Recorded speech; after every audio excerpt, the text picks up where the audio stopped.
ಬಂಧುಗಳೇ, ನಮ್ಗೆಲ್ಲರೂ ಕೂಡ ಬಹಳ ಹೆಮ್ಮೆ ತರುವಂತ ವಿಚಾರ ಅಂತ ಹೇಳಿದ್ರೆ, ಭಾರತೀಯ ಜನತಾ ಪಾರ್ಟಿ ಜಗತ್ತಿನಲ್ಲೇ ಅತಿ ದೊಡ್ಡ ಒಂದು ರಾಜಕೀಯ ಪಕ್ಷ ಆಗಿ ಹೊಮ್ಮಿರ್ತಕ್ಕಂಥದ್ದು ನಮಗೆಲ್ಲ ಗೊತ್ತಿರುವಂತ ವಿಚಾರ. ಮತ್ತೆ ನಮ್ಮ ದೇಶದ ನಾಯಕತ್ವವನ್ನು ಹೊತ್ತಿರುವಂತ ದೇಶದ ಹೆಮ್ಮೆಯ ಪ್ರಧಾನಮಂತ್ರಿ ನರೇಂದ್ರ ಮೋದಿಜಿಯವರ ನೇತೃತ್ವದಲ್ಲಿ ಭಾರತ ಇವತ್ತು ಅಭಿವೃದ್ಧಿಯ ಪಥದಲ್ಲಿ ಸಾಗ್ತಾ, ಭಾರತ ಇವತ್ತು ವಿಶ್ವ ಗುರು ಆಗಿ ಇವತ್ತು ಪರಿವರ್ತನೆ ಆಗಬೇಕು ಅನ್ನೋ ಸಂಕಲ್ಪದೊಂದಿಗೆ ಇವತ್ತು ಪ್ರಧಾನಮಂತ್ರಿಗಳು ಇವತ್ತೇನೋ ಹೆಜ್ಜೆಯನ್ನ ಇಡ್ತಾ ಇದ್ದಾರೆ. ನಾನು ಈ ದೇಶದ ಪ್ರಧಾನಮಂತ್ರಿ ಅಲ್ಲ, ಈ ದೇಶದ ಜನಸೇವಕ ಅನ್ನುವ ಭಾವನೆಯಿಂದ ಭಾರತವನ್ನ ಎಲ್ಲಾ ಕ್ಷೇತ್ರಗಳಲ್ಲೂ ಕೂಡ ಅಭಿವೃದ್ಧಿಯ ಪಥದಲ್ಲಿ ತೆಗೆದುಕೊಂಡು ಹೋಗ್ತಾ ಇರ್ತಕ್ಕಂಥ ಈ ಸುವರ್ಣ ಸಂದರ್ಭದಲ್ಲಿ ನಾವೆಲ್ಲರೂ ಕೂಡ ಸೇರಿರುವಂಥದ್ದು. ಮತ್ತೊಂದು ವಿಶೇಷ ಸಂಗತಿ ಏನಪ್ಪಾ ಅಂತ ಹೇಳಿದ್ರೆ, ಇಂಥ ಒಂದು ದೊಡ್ಡ ರಾಜಕೀಯ ಪಕ್ಷವನ್ನ ಇವತ್ತು ಪಕ್ಷದ ನೇತೃತ್ವವನ್ನ ವಹಿಸಿರ್ತಕ್ಕಂಥವ್ರು ಯಾರು? ಪ್ರಧಾನಮಂತ್ರಿ ನರೇಂದ್ರ ಮೋದಿಜಿಯವರ ಅಪೇಕ್ಷೆ ಅಂತೆ, ಗೃಹ ಸಚಿವರಾಗಿರ್ತಕ್ಕಂಥ ಅಮಿತ್ ಶಾಜಿಯವರು ಪಕ್ಷದ ಎಲ್ಲ ವರಿಷ್ಠರ ಅಪೇಕ್ಷೆ ಅಂತೆ ಈ ದೇಶದ ಯುವ ಶಕ್ತಿಗೆ, ಅಂದ್ರೆ 46 ವರ್ಷದ ನಮ್ಮ ನಿತಿನ್ ನಬೀನ್ ಜಿ ಅವರಿಗೆ ಪಕ್ಷದ ಒಂದು ಜವಾಬ್ದಾರಿನ ಕೊಟ್ಟಿರ್ತಕ್ಕಂಥದ್ದು ಈ ದೇಶದಲ್ಲಿರ್ತಕ್ಕಂಥ ಪ್ರತಿಯೊಂದು ಯುವ ಶಕ್ತಿಗೆ ಒಂದು ದೊಡ್ಡ ಶಕ್ತಿಯನ್ನ ಕೊಟ್ಟಂತಾಗಿದೆ ಅನ್ನೋದನ್ನ ನಾನು ಈ ಸಂದರ್ಭದಲ್ಲಿ ಬಹಳ ಹೆಮ್ಮೆಯಿಂದ ನಾನು ಹೇಳೋದಕ್ಕೆ ಇಚ್ಛೆ ಪಡ್ತೇನೆ.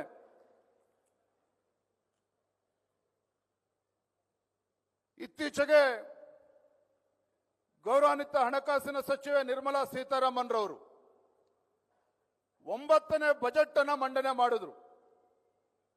ತಮ್ಮ ಬಜೆಟ್ಟಿನ ಮುಖೇನ ಏನು ನಮ್ಮ ಪ್ರಧಾನಮಂತ್ರಿ ನರೇಂದ್ರ ಮೋದಿಜಿಯವರ 2047ನೇ ಇಸ್ವಿಗೆ ವಿಕಸಿತ ಭಾರತ ಆಗಿ ಪರಿವರ್ತನೆ ಆಗಬೇಕು ಅನ್ನುವ ಸಂಕಲ್ಪ ಇತ್ತು ಪ್ರಧಾನಮಂತ್ರಿಗಳವರದೇನಿದೆ. ಆ ಸಂಕಲ್ಪಕ್ಕೆ ಪೂರಕವಾಗಿ ನಿರ್ಮಲಾ ಸೀತಾರಾಮನ್ ರವರು ಇವತ್ತು ಬಜೆಟ್ ಅನ್ನು ಮಂಡನೆ ಮಾಡಿರ್ತಕ್ಕಂಥದ್ದು ಕೂಡ ನಾವು ನೋಡಿದ್ದೇವೆ. ಬಜೆಟ್ಟಿನ ಮುಖೇನ ಇವತ್ತು ನಮ್ಮ ದೇಶದಲ್ಲಿ ಉತ್ಪಾದನೆಗೆ ಒಂದು ದೊಡ್ಡ ಶಕ್ತಿಯನ್ನು ತುಂಬುವಂತ, ಜನರ ಆಶೋತ್ತರಗಳಿಗೆ ಈಡೇರಿಕೆ ಮಾಡುವಂತ, ಈ ದೇಶದ ಯುವ ಶಕ್ತಿ ಮತ್ತು ಮಹಿಳಾ ಶಕ್ತಿಗೆ ಒಂದು ಭದ್ರ ಬುನಾದಿಯನ್ನ ಶಕ್ತಿ ತುಂಬತಕ್ಕಂಥ ನಿಟ್ಟಿನಲ್ಲಿ ಏನು ಪ್ರಧಾನಮಂತ್ರಿಗಳ ಸಬ್ಕಾ ಸಾಥ್ ಸಬ್ಕಾ ವಿಕಾಸ್ ಸಬ್ಕಾ ವಿಶ್ವಾಸ್ और ಸಬ್ಕಾ ಪ್ರಯಾಸ್ ಈ ಒಂದು ಧ್ಯೇಯದೊಂದಿಗೆ ಇವತ್ತು ನಿರ್ಮಲಾ ಸೀತಾರಾಮನ್ ಅವರು ಕೂಡ ಬಜೆಟ್ ಅನ್ನ ಮಂಡನೆ ಮಾಡಿರ್ತಕ್ಕಂಥದ್ದು ನಾವು ನೋಡಿದ್ದೇವೆ.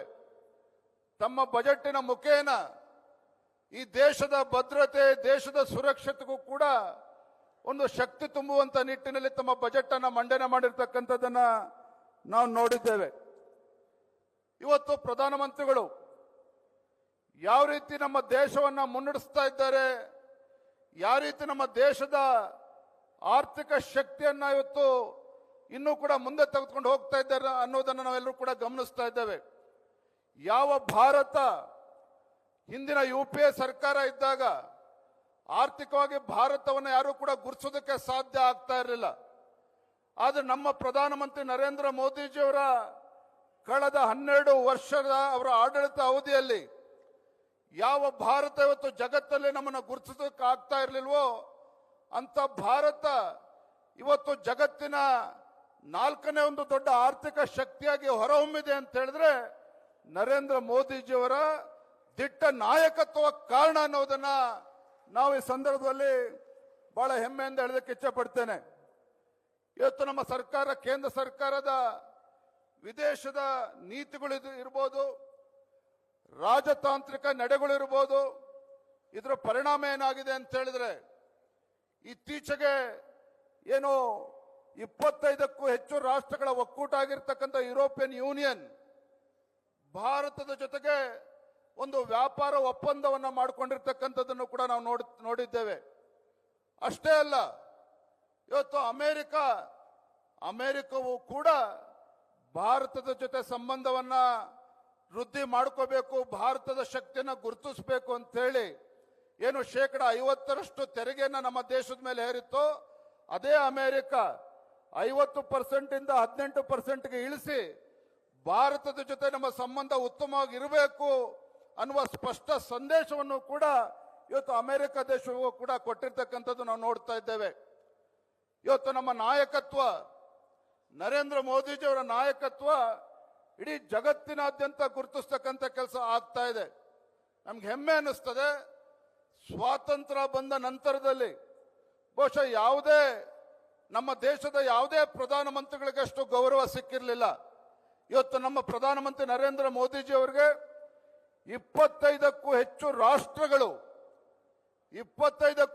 ರಾಷ್ಟ್ರಗಳು ಆ ದೇಶದ ಹೈಯೆಸ್ಟ್ ಸಿವಿಲಿಯನ್ ಅವಾರ್ಡ್ಸ್, ಆ ದೇಶದ ಅತ್ಯುನ್ನತ ಒಂದು ಗೌರವವನ್ನು ಕೊಡ್ತಕ್ಕಂಥ ಕೆಲಸ ಇವತ್ತು 25ಕ್ಕೂ ಹೆಚ್ಚು ರಾಷ್ಟ್ರಗಳು ಮಾಡಿದೆ ಅಂತ ಹೇಳಿದ್ರೆ ಇವತ್ತು ನರೇಂದ್ರ ಮೋದಿಜಿಯವರ ನಾಯಕತ್ವ ಇಡೀ ಜಗತ್ತು ಒಪ್ಕೊಳ್ತಾ ಇದೆ ಅನ್ನೋದಕ್ಕೆ ಮತ್ತೊಂದು ಸಾಕ್ಷಿ ಈ ಸಂದರ್ಭದಲ್ಲಿ ಬೇಡ ಅನ್ನೋ ಮಾತನ್ನ ಈ ಸಂದರ್ಭ ಹೇಳೋದಕ್ಕೆ ಇಚ್ಛೆ ಪಡ್ತೇನೆ.